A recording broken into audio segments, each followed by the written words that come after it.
Okay, so this is the final video for the power segment of the core for the Olympic lifter. Now again, Olympic lifters aren't flexing and extending their spine. They've got a very neutral spine, strong core. The joints are kind of moving around the spine. So we really don't want to overemphasize movements that will take that flexion and extension. All right, but we can get a lot of work. I like to do a lot of medicine ball work with the athletes to kind of introduce explosive movements while stabilizing the core. All right, and it's just a series of medicine ball slams, okay, and movement with there. So we can do an overhead, bring it up, slam it down. Again, stabilizing the core in the overhead position. All right, I want to get a lot of extension of the back, slamming down. So again, I'm using that bracing movement, slamming the ball down, making sure that I'm nice and tight in that spine position. Okay, and then we can work on overhead throws or side throws. Okay, so again, I'm throwing in a rotational movement, so the ball can be thrown. A lot of times I like to do this with my athlete on their knees, okay, to kind of try to emphasize the spinal stabilization. Okay, so I want to take the ball,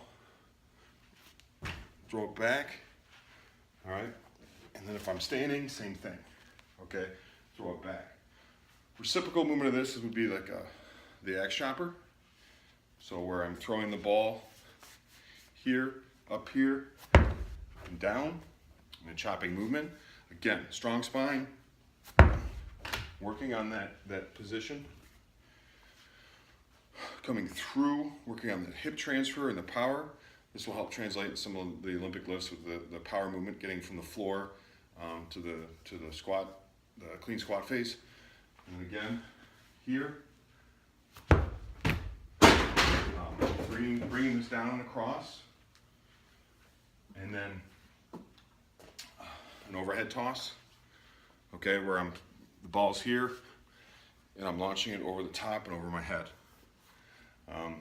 Those are some power movements that I can do with the athletes later on in their phases as they get stronger through the core, or we enter the power phase of their programs. Again, because of the Olympic athlete, we don't want to do a lot of, traditional sit-ups and other stuff. We've got to be real careful that we're not fatiguing these muscles.